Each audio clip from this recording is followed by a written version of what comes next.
Sarah Martinez had dreamed of this day since she was 7 years old. Standing in front of the old church mirror, she smoothed down her grandmother's vintage lace wedding dress one final time. The December snow fell gently outside the small mountain chapel, creating the perfect winter wonderland she had always imagined for her wedding day. "You look absolutely beautiful, sweetheart," her mother whispered, adjusting the delicate pearl necklace around Sarah's neck.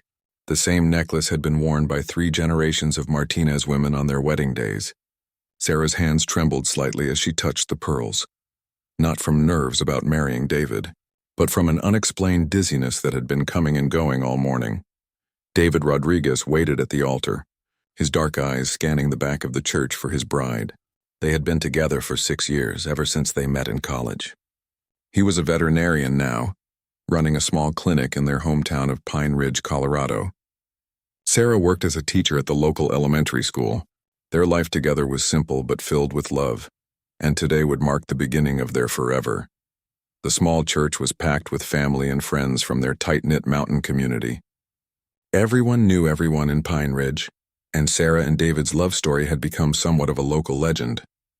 They had helped each other through college, supported each other's dreams, and never once questioned whether they were meant to be together. As the wedding march began to play, Sarah took a deep breath and linked arms with her father. The short walk down the aisle felt longer than usual, and she noticed her vision seemed slightly blurry around the edges.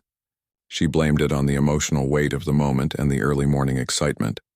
Max, David's loyal golden retriever, sat in the front pew wearing a small bow tie. The dog had been David's companion for 8 years, and Sarah had insisted he be part of their special day. Max was unusually restless, whimpering softly and shifting in his seat. David's sister, Emma, who was supposed to be watching him, kept trying to calm him down. Halfway down the aisle, Sarah felt a strange tingling sensation in her fingertips. The faces of the guests began to blur together, and the beautiful hymn seemed to fade in and out like a distant radio. She gripped her father's arm tighter, hoping the feeling would pass. "Are you okay, Mia?" her father whispered, noticing her grip tighten. "I'm fine, Papa," she whispered back, forcing a smile. Just nervous, but Sarah wasn't fine. With each step toward the altar, the tingling spread up her arms. The beautiful stained glass windows seemed to shimmer and dance before her eyes. The scent of the white roses and pine garland that decorated the church became overwhelming, making her feel nauseous. David noticed something was wrong the moment he saw her face. Even from a distance, he could tell Sarah looked pale. Her usually bright smile seemed forced, and she was walking slower than usual. He started to take a step forward, concern etched across his features. Max suddenly jumped up from his seat and began barking frantically. Emma tried to quiet him, but the dog pushed past her and ran toward the center aisle. The congregation murmured in confusion as Max positioned himself directly in Sarah's path, his barks becoming more urgent and desperate. "Max, no," David called out, embarrassed by his dog's behavior on such an important day. But Max wouldn't move. He planted himself firmly in front of Sarah, looking up at her with intense, worried eyes. His tail wasn't wagging, and his entire body was tense with anxiety. The dog began pawing at Sarah's dress, whimpering between barks. Sarah stopped walking, confused by the dog's strange behavior. The tingling in her hands had now spread to her face, and she could feel her heart racing irregularly. The church felt incredibly hot despite the December cold outside. "What's wrong with him?" someone whispered from the pews. David hurried down from the altar, his dress shoes clicking against the old wooden floors. "I'm so sorry, Sarah. I don't know what's gotten into him. He's never acted like this before." But as David reached for Max's collar, he looked into Sarah's eyes and saw something that made his blood run cold. Her pupils were dilated, and there was a glassy, unfocused look in her gaze that he recognized from his years as a veterinarian. It was the same look animals got right before they collapsed. "Sarah?" he said softly, reaching for her hand. "Sweetheart, are you feeling all right?" Sarah tried to answer, but the words wouldn't come. The church began to spin around her, and she could hear her own heartbeat thundering in her ears. Max's barking seemed to be coming from very far away, even though he was right at her feet. The last thing she remembered was David's concerned face and the feeling of falling backward into her father's arms as everything went black. The church erupted in chaos as Sarah's body went limp in her father's arms. Her beautiful white dress spread around her like angel wings against the dark wooden floor. Gasps and cries filled the air as guests jumped to their feet, chairs scraping and programs fluttering to the ground. "Call 911, David shouted, dropping to his knees beside Sarah. His veterinary training kicked in immediately as he checked her pulse and breathing. Her heartbeat was rapid and irregular, and her skin felt clammy and cold. "Someone get my medical bag from the car." Max had stopped barking the moment Sarah collapsed, but he didn't move away from her side. Instead, the golden retriever lay down next to her, placing his large head gently on her chest. His brown eyes were fixed on her face with an intensity that sent chills through everyone watching. Sarah's mother pushed through the crowd, tears streaming down her face. "Is she breathing? Oh God, is my baby breathing?" "She's breathing, but her pulse is weak," David said, his voice steady despite the fear in his eyes. He had seen enough medical emergencies to know this was serious. "The ambulance is on the way." The church's old stone walls seemed to echo with worried whispers and muffled sobs. Pine Ridge was a small town where everyone was family, and seeing Sarah collapse on what should have been the happiest day of her life was heartbreaking for the entire community. Pastor Williams, who had been frozen in shock at the altar, finally found his voice. "Let's give them some space, everyone. Please step back." He began quietly organizing the guests, making sure the aisle stayed clear for the paramedics. Dr. Harrison, the town's only physician and a close family friend, pushed his way through the crowd. He was supposed to be enjoying the wedding as a guest, but now he knelt beside David, quickly assessing Sarah's condition. "How long has she been unconscious?" Dr. Harrison asked, checking Sarah's pupils with a small flashlight from his pocket. "About 3 minutes, David replied. "She seemed dizzy walking down the aisle, and then she just collapsed." What struck everyone as strange was Max's behavior. The dog hadn't moved from Sarah's side, and he seemed to be watching something the humans couldn't see. His ears were perked up, alert, and he occasionally whimpered softly while maintaining his protective position over her. "That dog knew something was wrong," Sarah's father said quietly, his voice shaking. "He was trying to warn us." Outside, the December wind had picked up, rattling the old church windows. The snow that had seemed so beautiful an hour ago now felt ominous, as if nature itself was reflecting the sudden turn of events.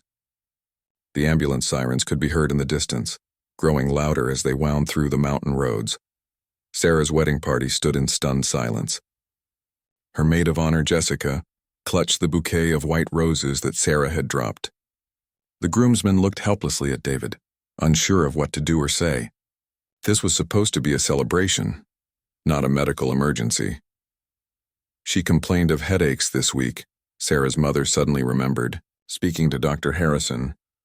"She said they were probably just wedding stress, and yesterday she mentioned feeling dizzy when she stood up too quickly." Dr. Harrison nodded gravely, filing away this important information. "Has she been eating regularly? Sleeping well?" "She's been so busy with wedding preparations," her mother continued. "I don't think she's been taking good care of herself. She's lost weight these past few weeks." But David was thinking about something else entirely. As a veterinarian, he had seen Max's behavior before, but not in dogs protecting their families. He had seen it in specially trained medical alert dogs, dogs that could sense when something was medically wrong with their handlers. The paramedics burst through the church doors, their equipment clanking as they hurried down the aisle. The lead paramedic, a woman named Lisa, whom David knew from emergency calls at his clinic, immediately took charge of the situation. "What do we have?" Lisa asked, kneeling beside Sarah while her partner prepared their equipment. Dr. Harrison quickly briefed them on Sarah's condition and the circumstances of her collapse. Meanwhile, Lisa's partner tried to gently move Max away from Sarah so they could work, but Max wouldn't budge. He looked at the paramedic with determined eyes and then back at Sarah, as if he was telling them something important. When they tried to lift him away, he became agitated, not aggressive, but clearly distressed at being separated from her. "It's okay, boy," David said softly, finally understanding that Max was trying to help, not hinder. "Let him stay close. He's not hurting anything." Lisa checked Sarah's vital signs while her partner prepared an IV. "Her blood pressure is dangerously low, and her heart rate is all over the place," she reported. "We need to get her to the hospital immediately." As they carefully lifted Sarah onto the stretcher, Max stood up but stayed right beside her. The dog's behavior was so unusual that even the paramedics noticed it.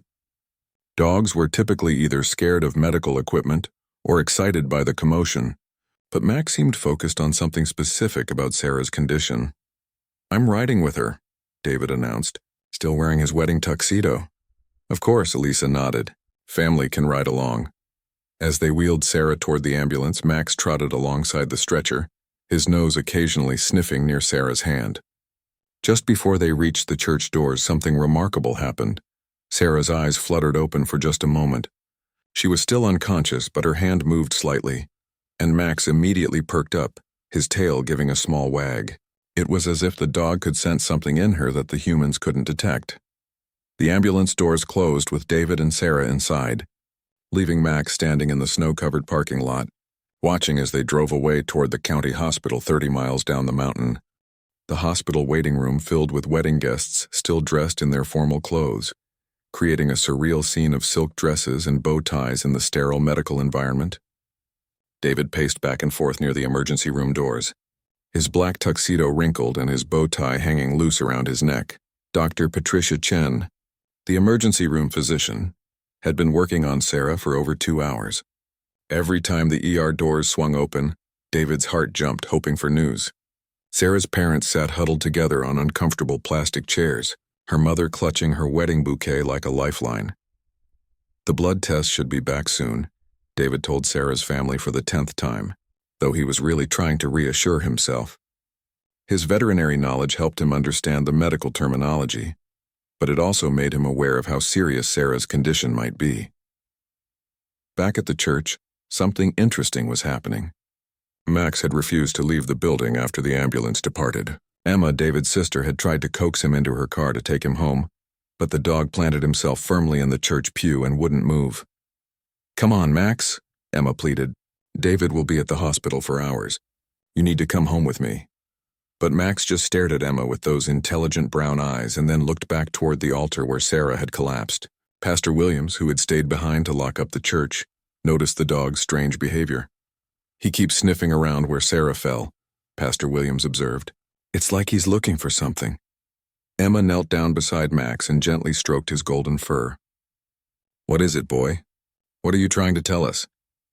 Max suddenly stood up and walked to the exact spot where Sarah had collapsed. He began sniffing the floor intently, his nose pressed close to the old wooden boards. Then he did something that made Emma's heart skip a beat. He picked up something small in his mouth and brought it to her. "What did you find?" Emma asked, holding out her hand. Max dropped a small round object into her palm. It was one of Sarah's pearl earrings, but there was something else attached to it. A tiny piece of white fabric from her dress, and on that fabric was a small spot of blood. "Pastor Williams?" Emma called out, her voice shaking. "Look at this." The elderly pastor adjusted his glasses and examined what Max had brought them. "That's blood," he said quietly. "But Sarah wasn't bleeding when she collapsed, was she?" Emma's mind raced. She remembered David telling her about medical alert dogs that could detect seizures, diabetic episodes, and even certain types of cancer. Could Max have sensed something specific about Sarah's condition? At the hospital, Dr. Chen finally emerged from the emergency room, her expression serious but not hopeless. David immediately rushed to her side, followed by Sarah's family and the small crowd of wedding guests who had refused to leave. "How is she?" David asked, his voice barely above a whisper. "She's stable for now," Dr. Chen began carefully, "but I need to ask you some questions about her medical history. Has Sarah ever had episodes like this before? Any family history of heart conditions or blood disorders?" "No," Sarah's mother answered quickly. "She's always been healthy. She had all her pre-wedding checkups. Everything was normal." Dr. Chen nodded but looked puzzled. "Her blood work shows some irregularities that we're still trying to understand. Her white blood cell count is elevated, and there are some unusual markers that suggest her body has been fighting something." David's phone buzzed with a text from Emma. "Max found something at the church. Sarah's earring with blood on it. Coming to hospital now." "Doctor," David interrupted, showing her the message. "My dog has been acting very strangely today. He seemed to know something was wrong with Sarah before she collapsed, and now my sister says he found evidence of bleeding that we didn't notice." Dr. Chen raised her eyebrows. "Medical alert dogs can sometimes detect chemical changes in the human body that we can't," she said thoughtfully. "What kind of dog is he?" "Golden retriever," David replied.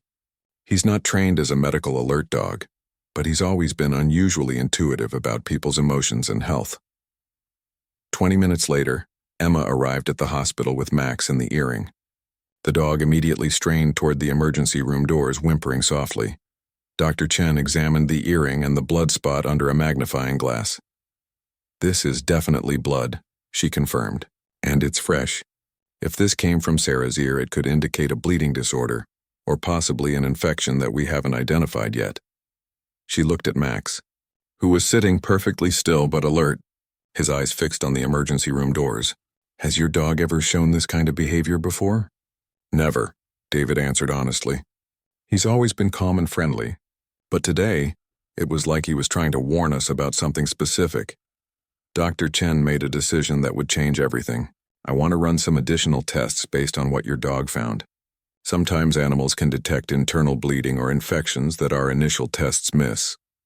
She paused, looking at the unusual group gathered in front of her, a groom in a tuxedo, wedding guests in formal wear, and a golden retriever who seemed to understand the medical situation better than most humans. "There's something else," Dr. Chen continued. "Sarah keeps asking for the dog in her semi-conscious moments. She's been mostly unresponsive, but twice now she's whispered, 'Where's the dog?'" David's heart clenched.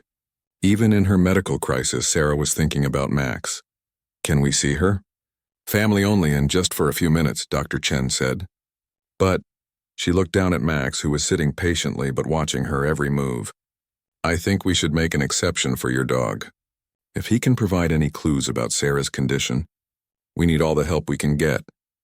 As they prepared to enter Sarah's room, no one could have predicted what Max would reveal next, or how his incredible instincts would uncover a medical mystery that had been hiding in plain sight. The intensive care unit was quiet except for the steady beeping of monitors attached to Sarah's still form. She looked so small and fragile in the hospital bed, her dark hair spread across the white pillow, her wedding makeup now faded and smudged. The beautiful lace dress had been replaced with a hospital gown, but her grandmother's pearl necklace still rested around her neck. David held her hand gently, careful not to disturb the IV lines running into her arm. "I'm here, sweetheart," he whispered. "Max is here too." At the sound of his name, Max approached the bed slowly, his usual playful demeanor replaced by serious concern. He sniffed carefully around Sarah's head and neck area, his nose working overtime to detect scents that human senses couldn't pick up.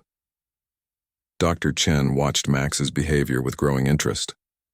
"He's focusing on her head and neck region," she observed.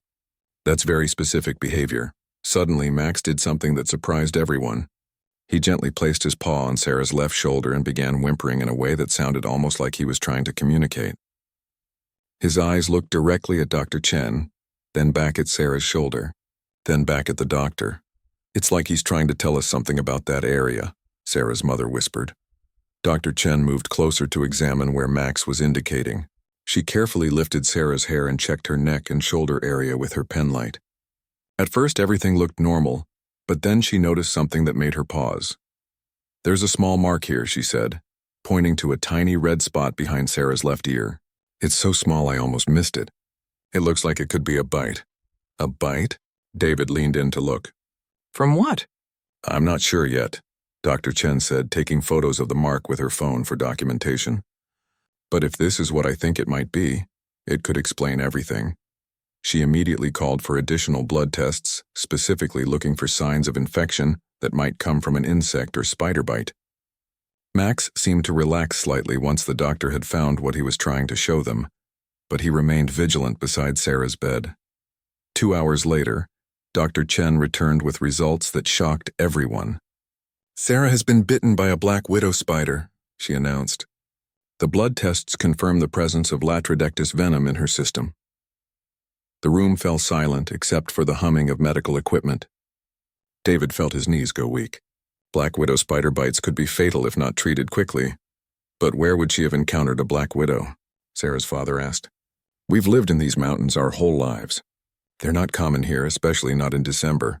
Dr. Chen nodded. "That's what makes this case so unusual. Black widows typically live in warmer climates and tend to hide in dark, undisturbed places. They're also most active in warmer months." David's mind was racing. "The church," he said suddenly. The old church has lots of storage areas and basements that haven't been disturbed in years. Sarah was there yesterday for the rehearsal and again early this morning for photos. That makes sense, Dr. Chen agreed. The spider probably bit her sometime in the last 24 hours. The venom has been slowly working through her system, which explains the headaches and dizziness she experienced this week. Sarah's mother gasped. She said she felt something pinch her neck yesterday when she was hanging decorations in the church basement. We thought it was just a splinter from the old wood. The pieces were falling into place. Sarah had been slowly poisoned by spider venom over the course of several days. The symptoms had been mild at first, just headaches and occasional dizziness that she attributed to wedding stress. But as the venom spread through her system, it had caused her blood pressure to drop and her heart to beat irregularly. The amazing thing, Dr. Chen continued, is that your dog detected this before our initial test did. Dogs have an incredible ability to smell chemical changes in the human body. Max probably smelled the venom and knew something was seriously wrong. That's why he was so agitated during the ceremony, David realized. He could smell that Sarah was in danger. Dr. Chen began preparing the anti-venom treatment immediately. We caught this just in time, she said. If Sarah had gone much longer without treatment, the venom could have caused organ failure. Max had settled down beside Sarah's bed, resting his head on his paws but keeping his eyes fixed on her face. Every few minutes he would lift his head to sniff gently at her hand as if monitoring her condition. Will she be okay? David asked, his voice tight with emotion. The anti-venom should counteract the effects of the spider bite, Dr. Chen assured him. It will take some time for her body to recover, but yes, she should make a full recovery. As if responding to the positive news, Sarah's eyelids began to flutter. Her first whispered word was barely audible, but David heard it clearly. Max? The golden retriever immediately stood up, his tail wagging for the first time since the morning's events. He gently placed his nose near Sarah's hand and she managed a weak smile. He saved my life, didn't he? Sarah whispered, her voice hoarse but clear. David nodded, tears streaming down his face. He knew something was wrong before any of us did. He tried to stop the wedding to protect you. Sarah slowly turned her head to look at Max, who was watching her with those intelligent brown eyes full of love and concern. Good boy, she whispered, managing to lift her hand just enough to touch his soft fur. But the story was far from over. As Sarah began to recover from the spider bite, Max's behavior would reveal one more incredible secret that would change their lives forever. 3 days after the anti-venom treatment began, Sarah was feeling much stronger. The spider venom was leaving her system and her vital signs had returned to normal. David hadn't left her side except to take Max outside for walks. And the hospital staff had made a special exception, allowing the golden retriever to stay in Sarah's room. I can't believe we're going to have to plan another wedding, Sarah said with a weak laugh, sitting up in her hospital bed. Her color had returned and she was able to eat solid food again. Hey, the important thing is that you're alive, David replied, squeezing her hand. We can get married anywhere, anytime. What matters is that we're together. But Max was acting strangely again. For the past day he had been restless, pacing around Sarah's hospital room and whimpering softly. He would approach her bed, sniff carefully around her stomach area, and then back away with his tail wagging in a way that seemed almost excited rather than worried. What's wrong with him now? Sarah asked, watching Max's peculiar behavior. I thought he'd be happy that I'm getting better. Dr. Chen had been monitoring Sarah's recovery closely, running daily blood tests to make sure the anti-venom was working properly. When she entered the room that afternoon with the latest test results, she had a puzzled expression on her face. Sarah, I need to ask you something, Dr. Chen began, sitting down beside the bed. When was your last menstrual period? Sarah looked confused by the question. About 6 weeks ago, I think. But that's normal for me. I've always been irregular, especially when I'm stressed. Dr. Chen nodded slowly. That's what I thought you might say. You see, one of your blood tests came back with some unexpected results. She paused, looking at both Sarah and David with a gentle smile. You're pregnant, Sarah, about 6 weeks along. The room went completely silent. Sarah's eyes widened in shock and David's mouth fell open. Max, however, seemed to understand exactly what was happening.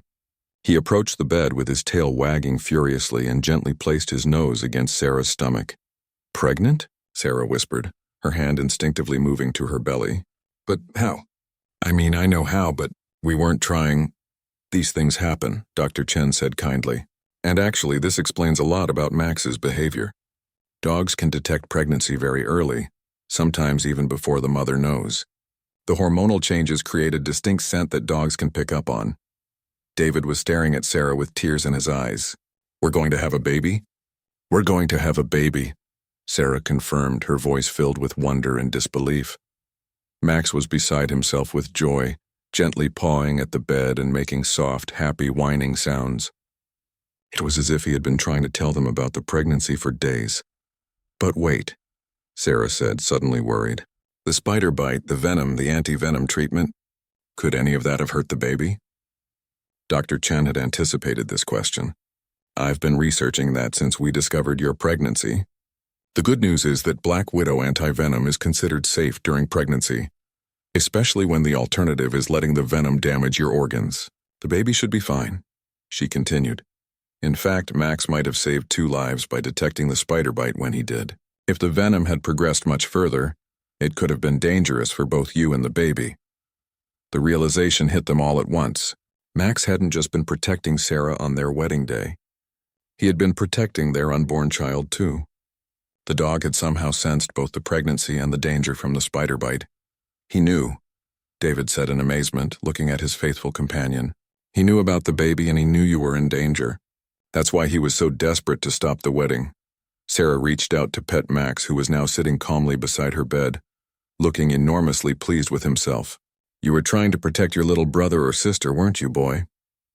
Over the next few hours, the news of Sarah's pregnancy spread through their families and close friends.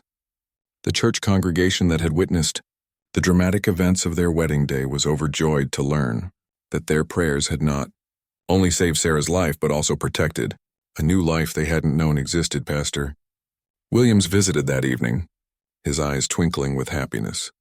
"It seems Max was an angel in disguise," he said, patting the golden retriever's head. "He was protecting the most precious gift of all." Sarah's mother was crying happy tears. "I knew something special was happening when Max wouldn't leave your side.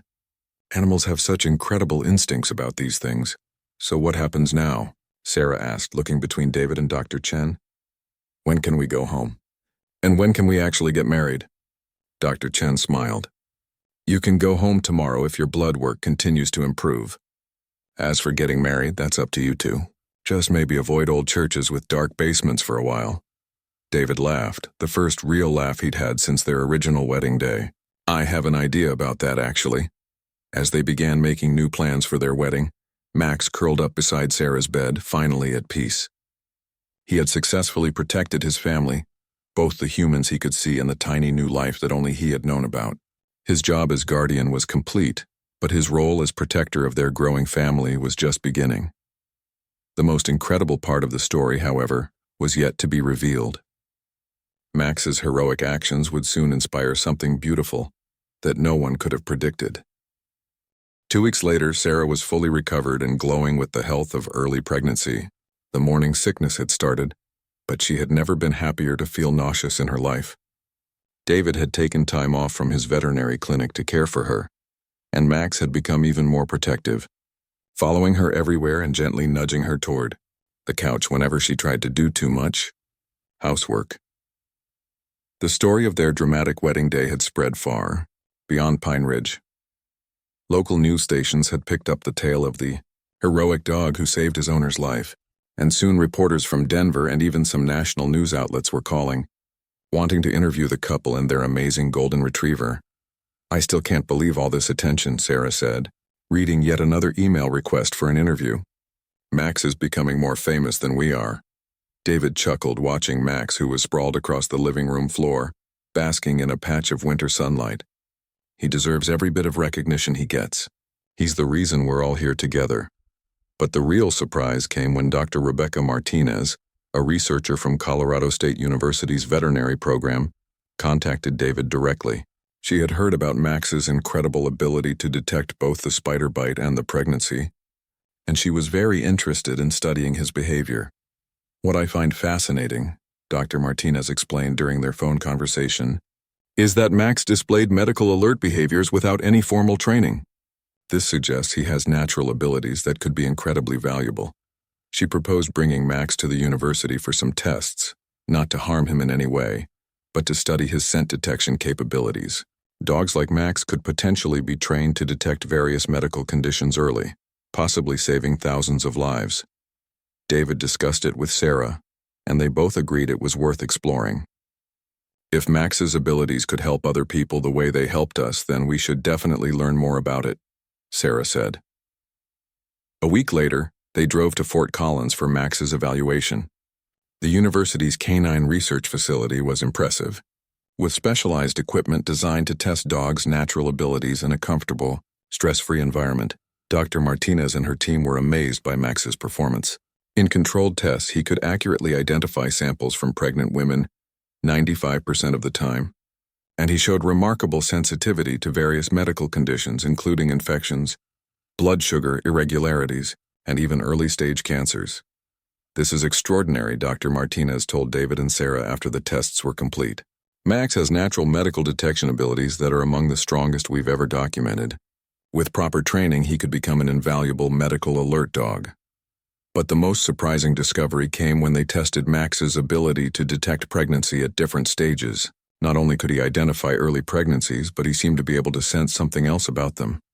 "We'd like to run one more test," Dr. Martinez said, her excitement barely contained.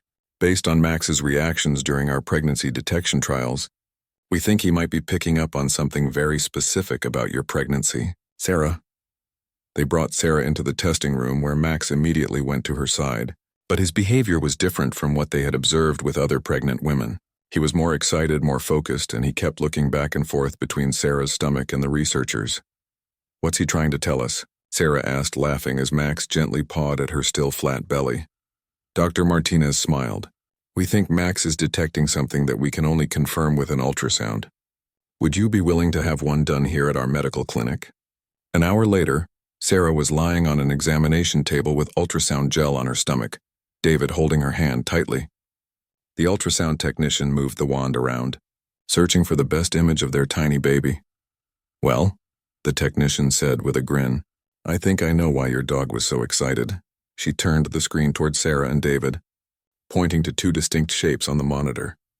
"Congratulations, you're having twins," Sarah gasped, and David nearly fell off his chair. "Twins?" they said in unison. "Two healthy heartbeats," the technician confirmed. "Based on the size, I'd say you're about 8 weeks along now." Max, who had been allowed to stay in the room, seemed to understand exactly what was happening. He wagged his tail triumphantly and approached the examination table, sniffing gently at the ultrasound image on the screen. "He knew," Sarah whispered, tears streaming down her face. "He knew we were having twins before we did." Dr. Martinez was taking notes furiously. "This is incredible. Max not only detected your pregnancy early, but he could sense that you were carrying multiples. His behavior was different from all our other test subjects because he was detecting something unique about your specific situation." As they drove home that evening, Sarah couldn't stop staring at the ultrasound photos. Two tiny babies, barely visible but already loved beyond measure. David kept glancing in the rearview mirror at Max, who was sitting in the back seat looking enormously satisfied with himself. "No wonder he was so protective," David said. "He was guarding 3 lives, not just one. And he saved all 3 of us," Sarah added, placing her hand on her belly where their twins were growing. When they arrived home, they found their driveway full of cars. Sarah's parents, David's family, and several close friends were waiting with a congratulations banner stretched across their front porch. "News travels fast in a small town," David's mother explained, hugging them both. Dr. Martinez called to congratulate us on the twins.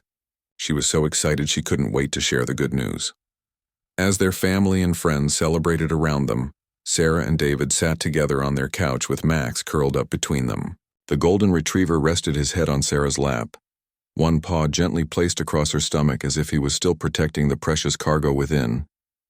"What are we going to name them?" Sarah asked, stroking Max's soft fur.